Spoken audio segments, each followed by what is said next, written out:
Well, good evening, Sigma Chi's and friends who have joined us for the final SIG Talk of the calendar year 2024.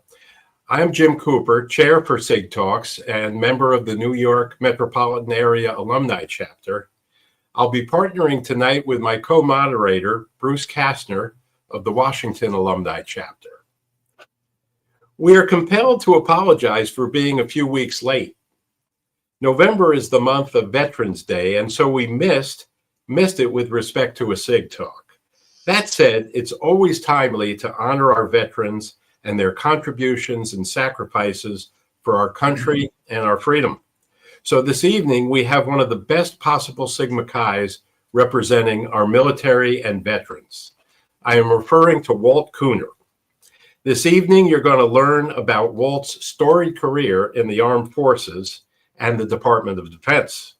You'll also be privy to some of Walt's insights on key issues regarding our U.S. military today.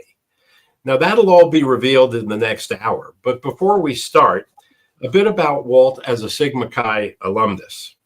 He's currently Grand Praetor for the Eastern Province, which encompasses undergraduate chapters in Maryland, D.C., and Northern Virginia. He was the person who started the Pikes Peak alumni chapter for the fraternity, and also when he was stationed in Saudi Arabia, informally established a group called the Desert Sigs. Most significantly, though, in 2018, he was inducted as a member of the Order of Constantine. That is an honor bestowed upon Sigma Chi brothers who have displayed the highest level of commitment, dedication, and service to the fraternity. In the 76 years since the award was first established, only 862 SIGs out of 365,000 initiates have been designated as Order of Constantine Sigma Chi's. Well, Walt is one of them. Walt made an appearance on SIG Talks in 2021 when he participated on a panel entitled SIGs in the Military. This evening, he returns for a solo engagement. So welcome back to SIG Talks, Walt. Thank you very much, Jim. I appreciate it. I'm Sure. humbled you should select me to be on this show. Well, we're honored to have you. And to get started, please tell us a bit about your early years before you enrolled at Emory University in Atlanta. Where'd you grow up and what was early days like? Well, I'm going to try and do this the easiest way as possible. Just to say that I was born in Auburn, Alabama, where my father had returned to finish up his degree after World War II. He was teaching ROTC at the time, which was the reason why he was still there when I came along. And just weeks after I was born, he was recalled to active duty and went off to Korea. I was a military dependent until 1964, so I moved all over the place, to include Japan, Hawaii, before it became a state and the like. And when he finally did retire from the Air Force in my mother's hometown of Little Rock, Arkansas, I spent most of my junior high and high school years there. I spent most of my summers with a missionary youth group that did work projects in Northern Ontario, British Honduras, which is now Belize, and even Wales. And in fact, sang in front of the King of Sweden, who we had to get real up and close and personal with because he was deaf in one ear. But I also graduated from Catholic high school there, where I was a Marine Junior ROTC platoon leader and a member of its rifle drill team. I was also the first non-Catholic to be elected student body officer in the school's history. But my academics were good enough, thanks to the Jesuits at that school, that it earned me both a Navy and an Air Force 4-year scholarship following my graduation. The difference is the Navy wanted to send me to a particular school, one that you and I would not particularly care for, Wisconsin. And the Air Force, on the other hand, said they didn't care what school I went to as long as it had Air Force ROTC. Well, one, my father was in the Air Force, and two, I like having choice. And 3 of the 5 schools I applied to, 3 of them had Air Force ROTC. So I picked the school I knew the least about, that was the farthest from home, where I knew absolutely nobody. It cost the most money, and it turned out to be the best choice. And that was the university.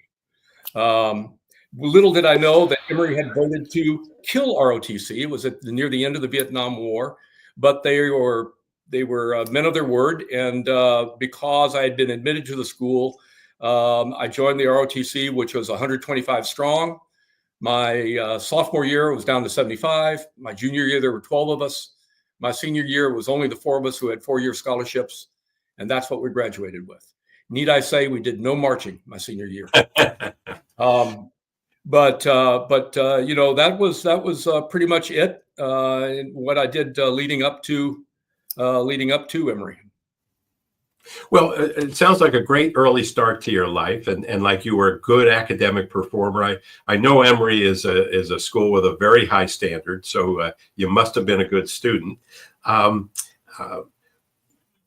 It also sounds like the military was part of your life from early days as well, with the influence of your dad and your involvement even in high school. Did you hone in on the Air Force as the branch of the service that you wanted to go into, or how did that come about? Well, as I said, I was offered 2 scholarships, and I knew I was going to save my parents a lot of money. Right. But I will tell you, going into the Air Force was a stretch for me because I had a fear of flying. And yet my father always taught me growing up to keep my word, to do what I say I will do. And so I thought, well, okay, I'm going to go forward with this. They say they want to take their chance on me. I'm going to accept the scholarship. I'm going to do the best I can. They'll probably find out I can't fly. I'll go back to Emory Law School, get a law degree, go into international law, and my whole life would have been different. That's not what happened, but we can probably get into that later. Okay. Well, yeah, we have a lot to cover tonight, and I think it'd be good to get into a discussion of your career and particularly the military end of it. So I'm going to turn it over to Bruce now, who's going to start that line of questioning. Well, welcome. We're glad to have you. Thanks, Bruce. Proud that you're my Grand Praetor of my home Eastern Province and doing a great job. So just want to let you know we appreciate you. Well, tell us. Your career in military and defense related roles spanned 50 years from 1974 to 2024. So let's start by saying thank you very much for your service to our nation in those in some pretty important roles. We, as we went through the material that formed our questions for tonight, we came to the conclusion that there were 3 primary segments that comprised your service. First, your active uniformed officer duty with the Air Force from 1974 until 2000. Next, the following 9 years that you spent on the Department of Defense related corporate world. And then finally rejoining the Defense Department as a federal civilian employee in 2009, where you remained until your retirement until just this past September. So, well, if you wouldn't mind, would you provide us with an overview of those 3 segments of your career? But hold off on any detail on your final posting as Chief of Ops Division at DIA's Defense Counterterrorism Center. We're going to go into that in some depth later on. So, Walt, tell us about your career. Okay, put on your speed jeans. I guess we'll try and do this and pull not black people out with the G-forces. But when I graduated from Emory, I reported to pilot training, as I'd agreed to do, class 7508 at Laughlin Air Force Base in Del Rio, Texas. We called it Del Rio Hole, 9th wonder of the world, the only hole above ground. And June of 74, and we had about 40 other aspirants in my class. I was probably the most hated man in the class because everyone else would have given their eye teeth to be there. I was the one person who said, I'm only here because I have to be. And in some respects, it was tough in the beginning because I think that got to one of my flight instructors, who was this little bitty short guy that I think really resented the fact that he was a head shorter than I was. He came from MIT. He didn't like the fact that I was from Emory, and he just made my life a living hell. As I mentioned earlier, I had a morbid fear of flying, and of course, Bob Neer almost helped me to realize that morbid fear and keep it in place. But to make a long story short, I went all the way through the T-37 phase, the first phase of flying, the basic flying skills in a jet aircraft. And I was put up for what they consider to be a pro forma elimination ride. I went up on the ride with the base commander of all people, Colonel Kissinger, no relation to Henry. And he took me through every dadgum maneuver in the book, to include an inverted spin. And I didn't kill either of us. We came back, and it was 120 degrees on the ramp. We're going back to the briefing room, and right in the middle of that, I'm sweating like you wouldn't believe. And he stops me. He says, "Lieutenant, why are we on this ride?" And I kind of looked at him. He says, "I asked you why we're on this ride." And I said, "Sir, they say you can't fly." He says, "Nah, that's not the problem." He says, "I know your problem." And he says, "You love flying. You just don't know it yet." And that's the first really positive thing anybody had ever said to me. And his point to me was, he said, that ride, if you had not been on the ride that it was supposed to be, I would have given you an excellent on every maneuver that happened. He says, "I now know the problem." He took me into the flight room. He walked up to my instructor and said, "He's no longer yours. I'm giving him to Wild Bob Labita, who's this wild Wyoming cowboy, whose first words to me were, 'When I get finished with you, you'll fly anything, anywhere, anytime, as long as it's got a throttle and a stick.'" And Bob Labita was indeed my epiphanal instructor there. Graduated from pilot training. I got one of the assignments that, again, these guys probably hated me for, because 3 C-141s were offered, and I got one of them. I got it to Charleston, South Carolina, instead of the West Coast, which is where I thought I wanted to go.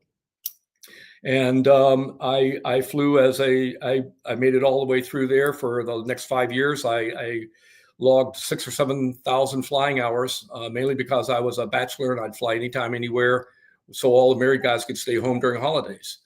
I took part in the Iran rescue operation in a minor way. I went down to Jonestown to bring back the rather morbid excess of that unfortunate experience, and did a lot of things in the humanitarian arena that made me feel like, wow, the Air Force really is worth staying around in. I say that because, again, until I made major, I was still determined to get out and go back to graduate school, to law school or something, or even go out with the airlines. All my pilot training buddies were doing it. I was dating a girl who, of course, convinced me that I would be bored doing airline work and I should stay where I am. And of course, I wound up marrying her. So I better just stop at that point. Went on from there to then it got to the point to where I was going to have to go someplace, and I mentioned to her that I would stay in if for some reason the Air Force sent me back for my advanced degrees. And as luck would have it, the Air Force Academy was looking for someone who spoke Arabic and who had a Middle East background. I'd been flying to the Middle East for the last 5 years. I spoke a little bit of Arabic. In fact, in pilot training, there were 7 Iranians and there were 3 Saudis in my class, some of whom I saw even after pilot training when I was flying to the Middle East. And we had to carry Air Force Academy cadets Army cadets from Stewart all the way out to the Air Force Academy for a football game. And I told all the pilots on the crew, I said, I'm coming out here not just for the football game, but for an interview. And I said, let me just put it to you. And they wanted, well, why are you on this ride? You're a flight examiner. You don't have to be the aircraft commander. I said, you're right. But if I am successful in the interview, you pass the check ride. If I'm unsuccessful, I'm taking command of the plane, and we're gonna have to put you through for qual training. Needless to say, I did get the job. I wound up being put through for my graduate work at Ohio State, a school that I swore I would never go to, because in my early years I said I would never go north of the Potomac, Ohio, or Missouri rivers. But the Air Force found that I had a price. And the price was free education at a damn good school. And I learned through that school to actually love Woody Hayes.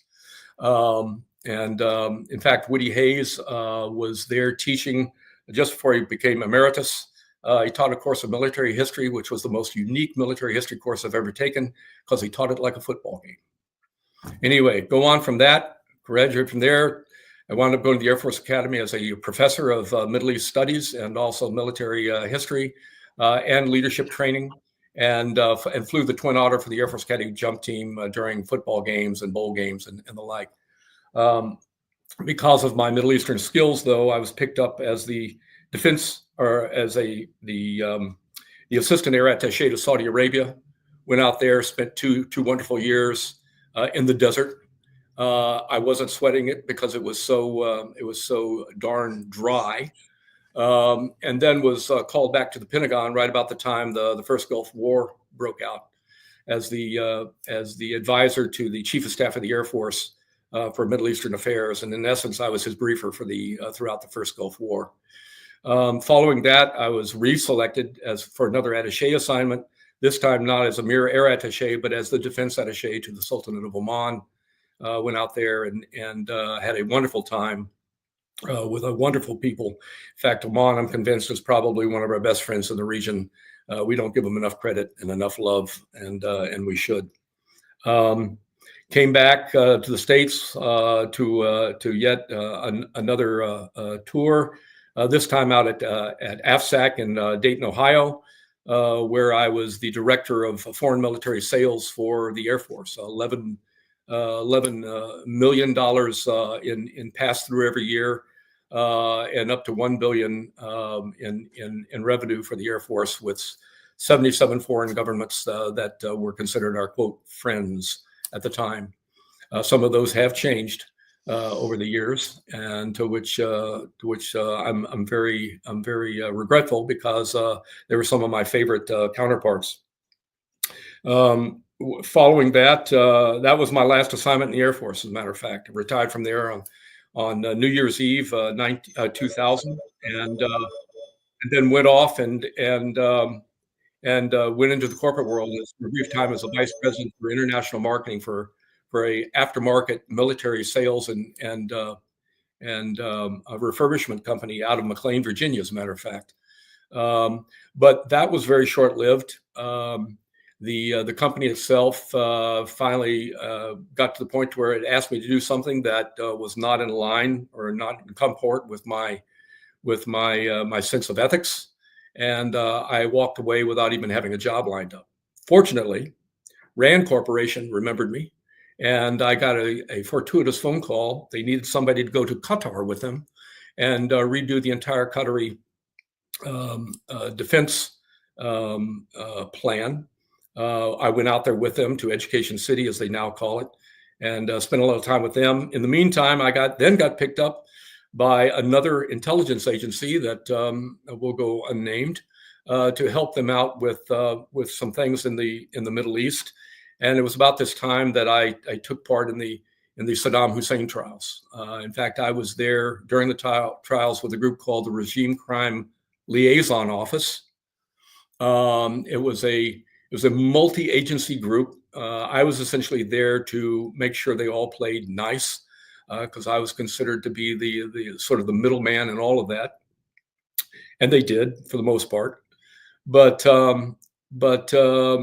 following that, I wound up again, without ever being interviewed, being picked up for yet another job and being enticed to come back into the government arena by a chance conversation. I didn't realize it was an interview at the time with a fellow by the name of Jim Noon. The funny thing about that is I was invited to DIA over in Bolling Air Force Base, then called Bolling, now it's Joint Base Bolling Anacostia. And I left the conversation, shook their hands, left, and thought, well, this was very nice. It's good to make their acquaintance again. And about 2 weeks later, is a cocktail party. And at the cocktail party, Jim's wife comes up to me and goes, "Why didn't you accept Jim's offer?" And I looked at her and I said, "What offer?" And she goes, "You mean you don't know?" And I said, "No." Next thing you know, she walks over to her husband. He comes over to me and he says, "You didn't get an offer from DIA?" And I said, I'm more than happy where I am. And no, I didn't.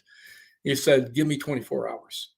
The next day, HR called me, admitted they lost the paperwork, and they offered me a job as high as they possibly could, which was fine with me. I went straight in as a division chief of the Iran Analysis Division and worked for DIA in my first federal civilian capacity that way. Fast forward, I then 4 years I then became the special briefer for the Undersecretary of Defense for Acquisition, Technology, and Logistics, and then ultimately the assistant or the deputy chief of the Executive Support Office, which also gave me a secondary role as a DIA liaison to the National Security Council, during which time I also served and serviced the Office of the Vice President, and when the President would listen to us, the Office of the President. And so that was a very interesting experience. Follow that with my current job that I understand you want me to kind of leave off for the time being, but I wound up or finished out my DIA time last September as the chief of operations for the Defense Counterterrorism Center, which now is the Defense Counterterrorism Office. It's been downscaled a little bit.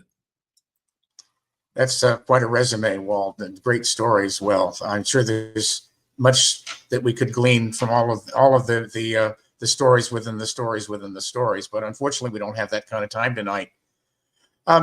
Let's talk a little bit about the current events right now.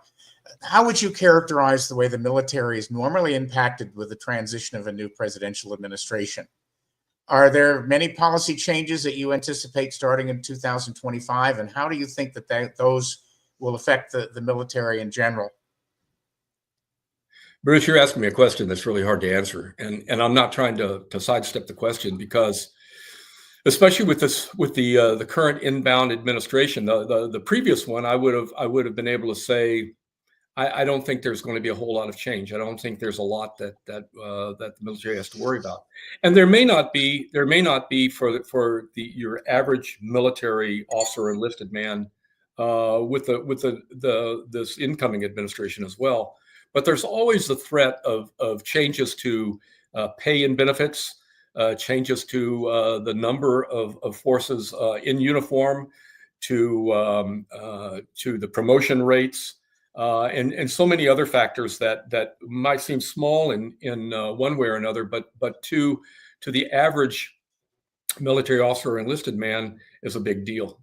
And especially with an all-volunteer force, as you know, it's much more expensive to maintain an all-volunteer force than one that's based on mandatory national service.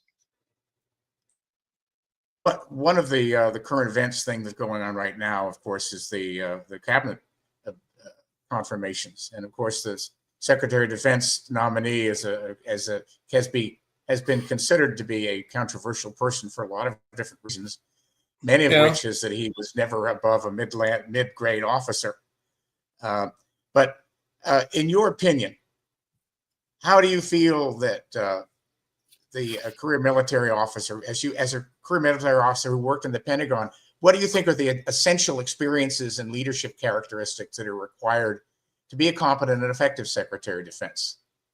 Well, first of all, I want to say that our vice president also was not an officer either in the military, even though he touts his military experience. He was an NCO. And so that, as we can tell from that alone, that has nothing to do with whether or not you're elevated to one position or another. But I do believe that when you're in a position like the Secretary of Defense, one of the key advisory positions, in fact, a very critical advisory position to the President of the United States and the NSC, you need to have someone who, to me, at least has military experience, has an appreciation for what the military brings to the table. But you also need someone who has a record of integrity. You need somebody also who has a sense of ethos that people believe in, and you also. But I also think that you need to have a skill at corporate management, and so a lot of times that's, I think, what's missing. You can't be. You can't be just winging it all the time. You can't just fly by the seat of your pants, so to speak, put it in pilot's parlance. And the other thing is that you also need to be true to who it is that you're that you're heading. And the military is sworn according to the oath that we take, not only when we're commissioned as an officer, but every time we're promoted, to support and defend the Constitution of the United States and support and defend this country against all enemies, foreign and domestic. And with that, you need to have a Secretary of Defense who those people can look up to as holding those same beliefs and principles. Well, when you appeared on the SigTalks military panel back in 2021, we posed a final question to you and the two other panel members on the talk. The question was, what do you see as the single most important issue facing our military command now and into the near future? At the time, you indicated that contending with the political leanings of the rank and file military personnel was a significant concern of yours relative to the importance of the military maintaining an apolitical and neutral stature. Where do you stand on that concern today, Walt? What are your thoughts? No, I still stand by that. I'm still concerned that, in fact, right after January 6th, the whole DoD underwent a sort of refresher course, if you will, in what it is that they've signed up to and what it is that they're obligated to do as a military service. And it was not just a simple matter of signing an oath or an oath of allegiance or anything again. We actually had to go through training to remind us just essentially what it was that we were committed to and committing to. And but there's always, because things got so hairy during that time, there's always the possibility that it can fall apart. And who's to say that we're any different than so many other countries overseas where we've seen things like that happen before, that have very professional militaries that have been co-opted and not even realize that they've been sort of lured into supporting something that they've been told or made to believe is other than what they've signed up to and signed an oath to. Thanks for sharing your insight.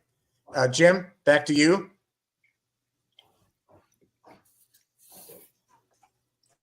Okay, thanks very much, Bruce. Walt, thanks for sharing your opinions candidly on those topics, and we'll come back to a few more questions later, where we're going to get your opinion on some of the issues currently facing the military. What I'd like to do now, though, is return to those final 5 years of your career with the Department of Defense, where you occupied the position of Chief of Operations related to counterterrorism. I think that's something that our SigTalk audience would be really interested in hearing about. How would you describe your mission and responsibilities in that posting?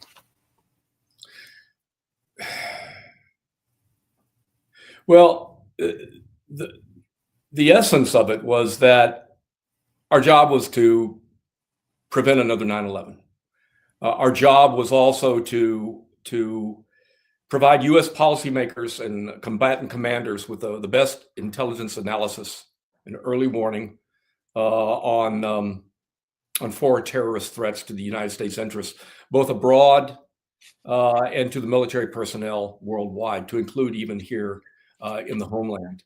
And in that second aspect, we even worked on the edges with the FBI and Department of Homeland Security. But again, we had to be very careful about overstepping our mandate and in dealing with certain items. In fact, a lot of times, a lot of the information we had to expunge because it exceeded our authorities.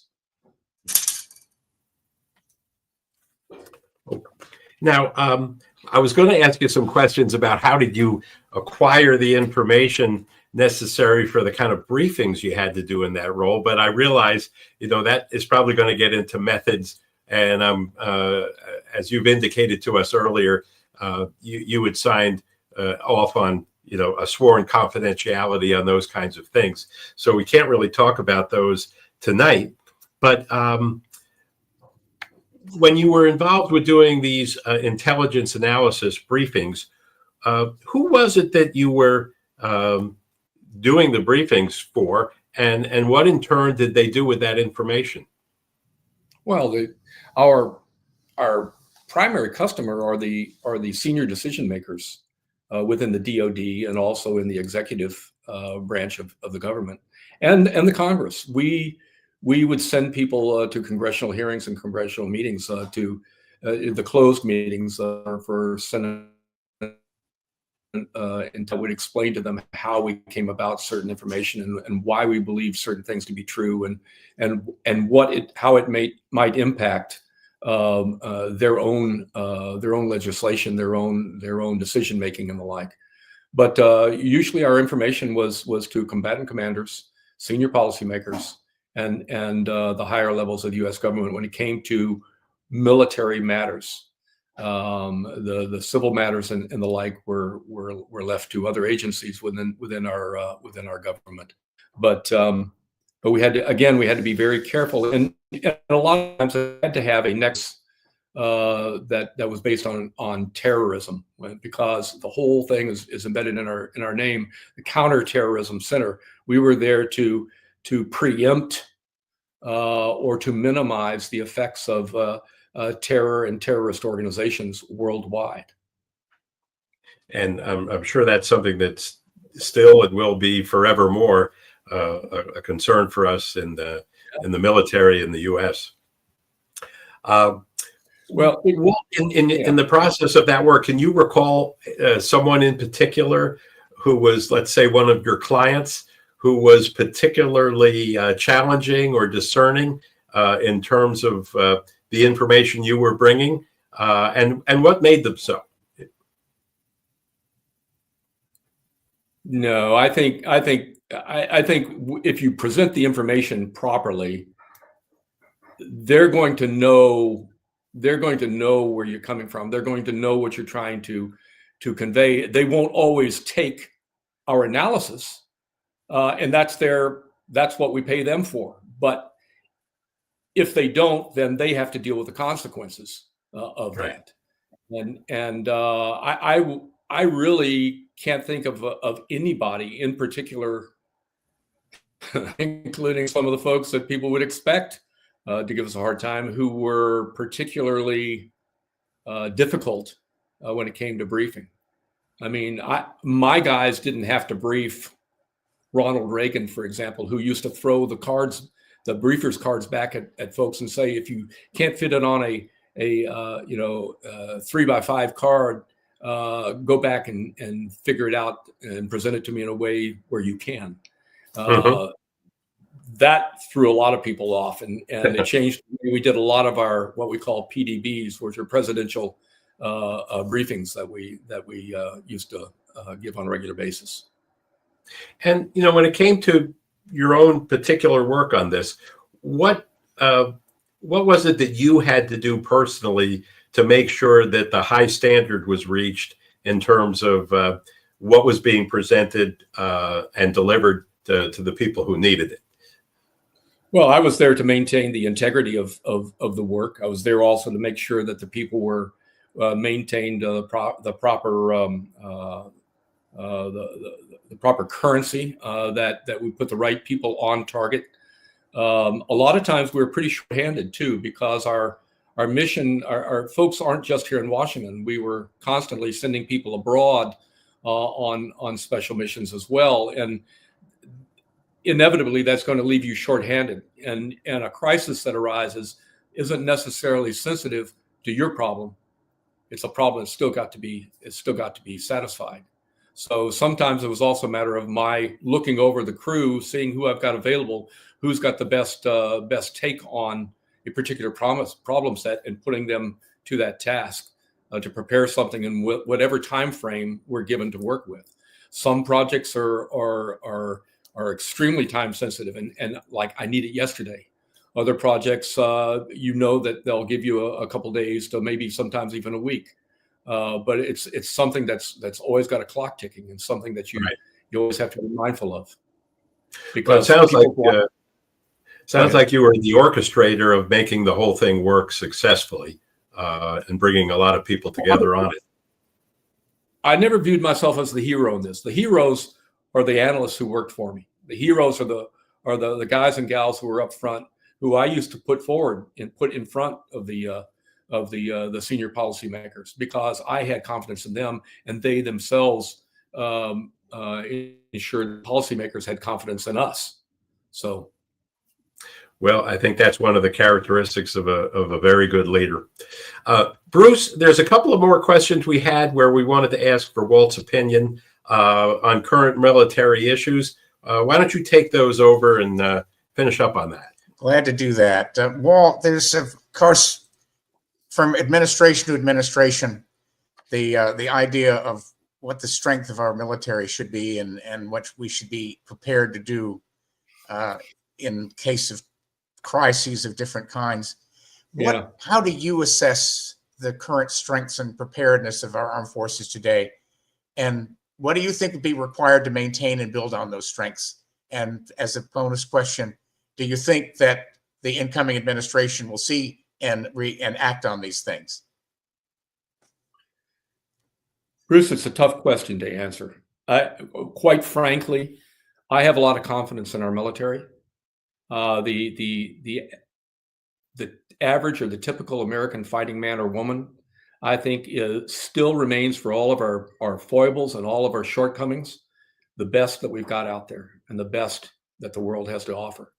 The problem is oftentimes in the way we use our men and women, our resources, to solve the problems and to address the issues that need to be taken care of.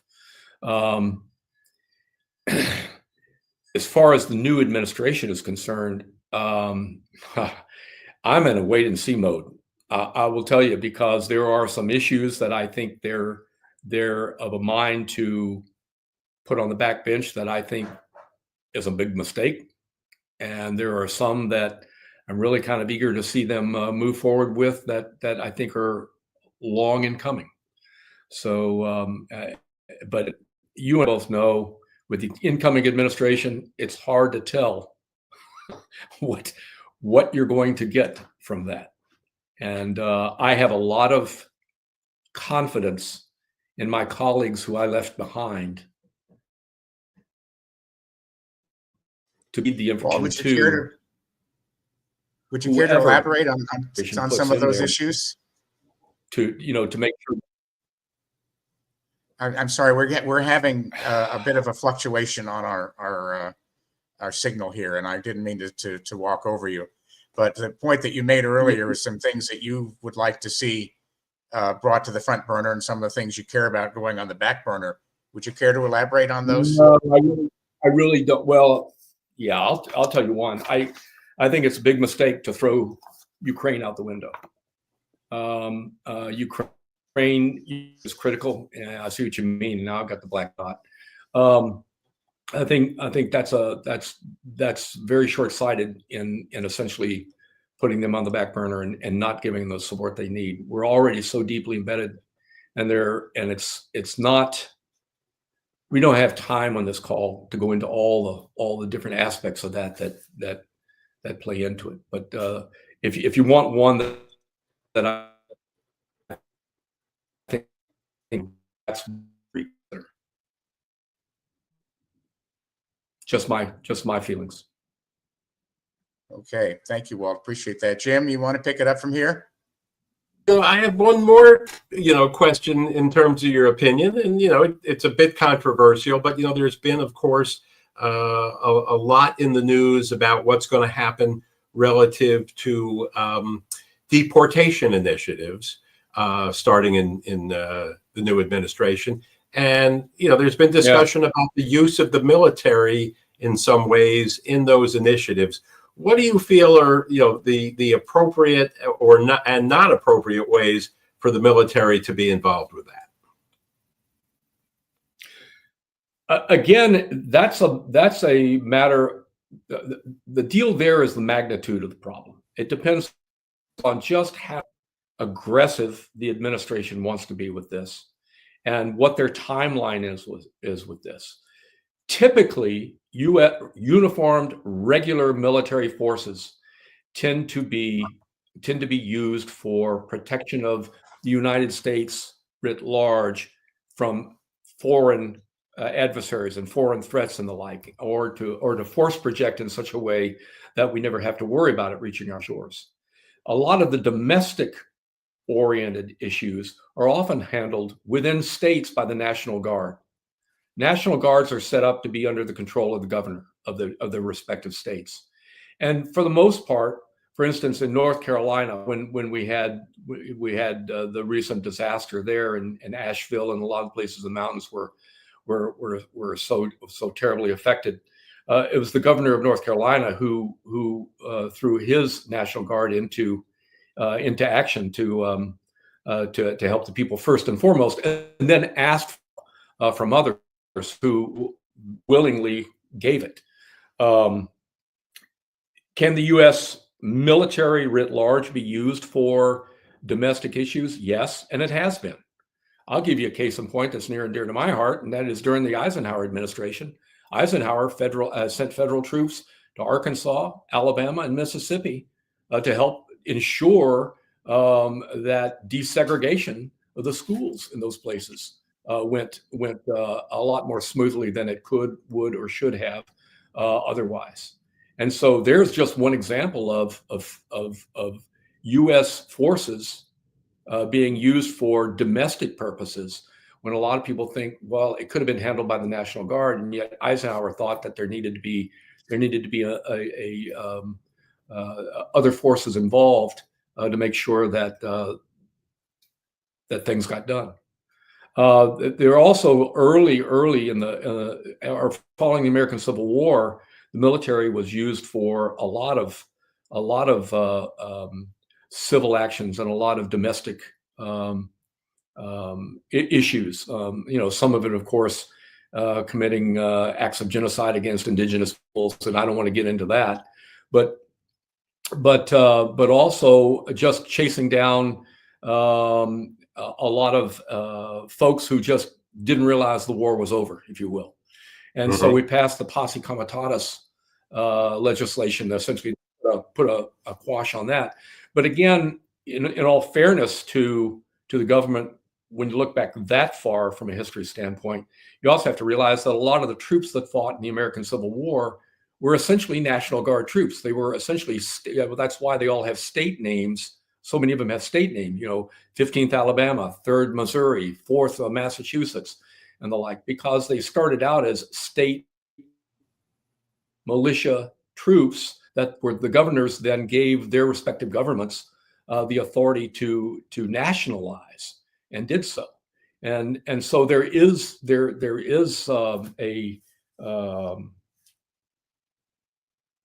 foundation, or there for it happening and going both ways.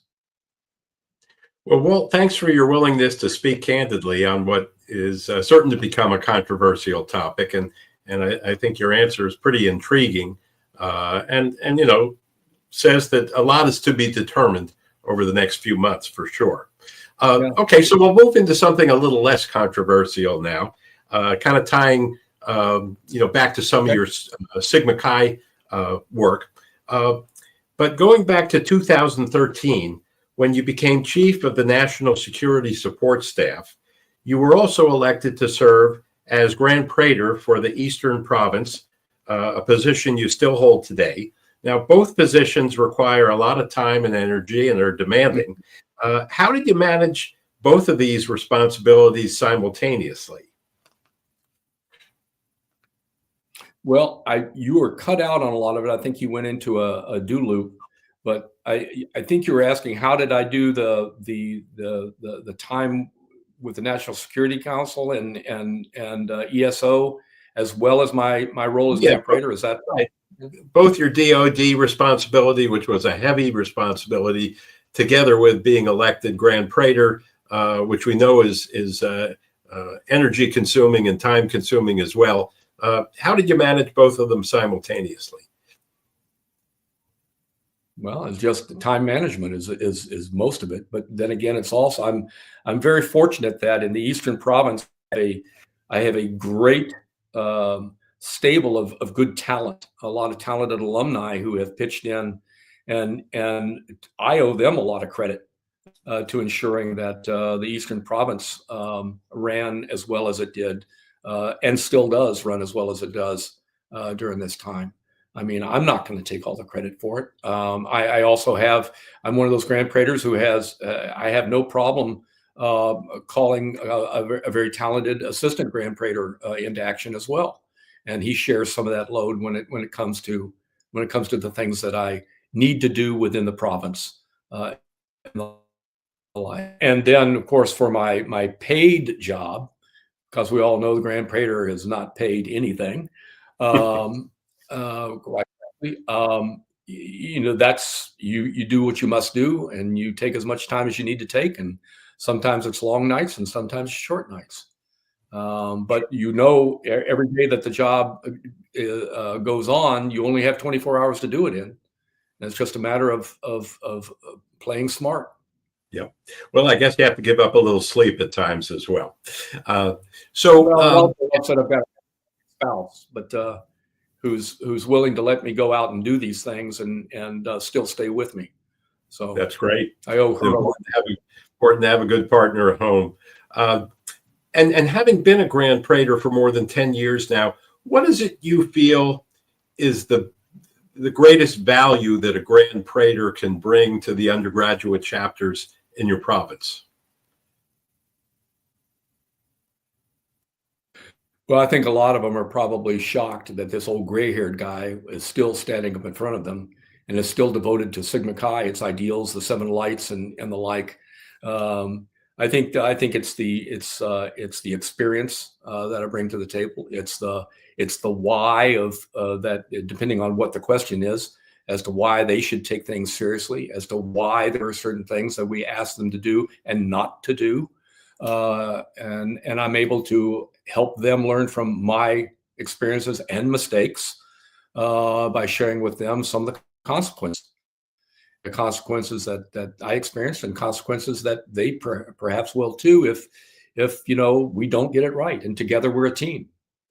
And if you look at it any other way, that we're not a team, again, no one's going to do it by themselves, and no one deserves singularly all the glory. It's everything that happens well in the Eastern Province is a shared experience, and is a shared honor.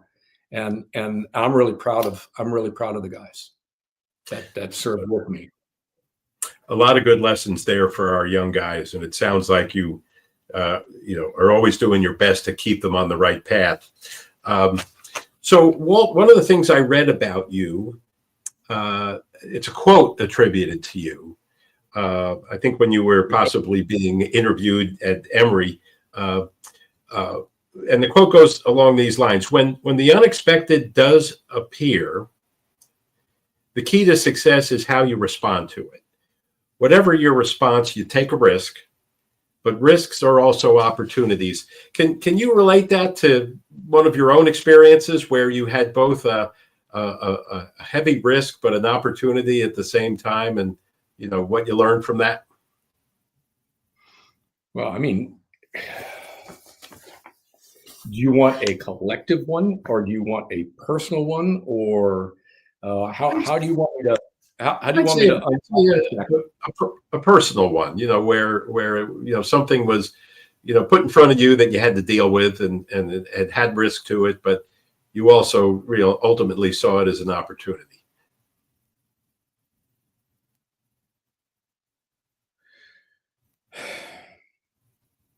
One doesn't come immediately to mind, but I will tell you that I also do leadership coaching, and when I tell someone, when someone comes to me with a problem, or I have a problem, I tend to try and look for 3 blessings that problem also makes us either aware of or unlocks for us. And so when I have a crisis in my life, I try to look for something positive in that crisis, as hurt as it might be, to try and turn it to a positive. And I hope it helps other people as well, because some of the people who've come back to me have said, it's a really interesting way to look at it, and it has helped. And they end up coming up with solutions they probably would not have had they not been looking at it from that angle. All right. Well, I'm sure that makes a big difference in their lives if you can steer them that way. Well, one thing we always like to do with our speakers is ask them how your Sigma Chi background and experiences have really helped to shape your own personal development and character and success in your career. You know, what would you point to as the most salient things from Sigma Chi that have really helped you in your life? The seven light. What I do tell some of the chapters, and what I tell a lot of, I've even told church groups, is that that when it comes to the seven lights, in the mornings, there are seven lights. There are 7 days of the week, and on Sunday morning I get up, and that's the light of courage, and I meditate on the light of courage. And throughout the day, I look for ways to express or to practice courage. And in the evening, I give myself a report card, and whether I did well or did poorly or what have you. The next morning, I go on to the next light, and I repeat the same process. And I go all the way through the week so that when I get to Sunday, I'm right back to courage again. And I've been doing this for 40 years. And some days I'm just an utter failure. Other days I go, wow, this is great. This has really helped me out a lot. But the nice thing is it's kept Sigma Chi foremost in my life. It's kept the lights burning in my life.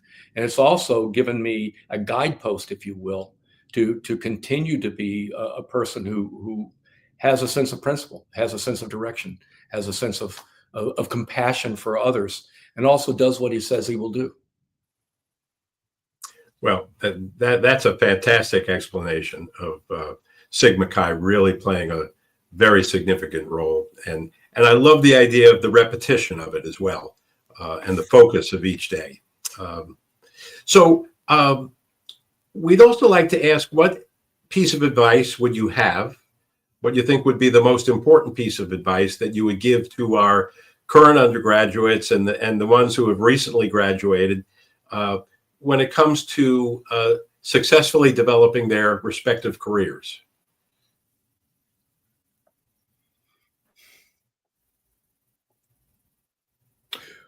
Well,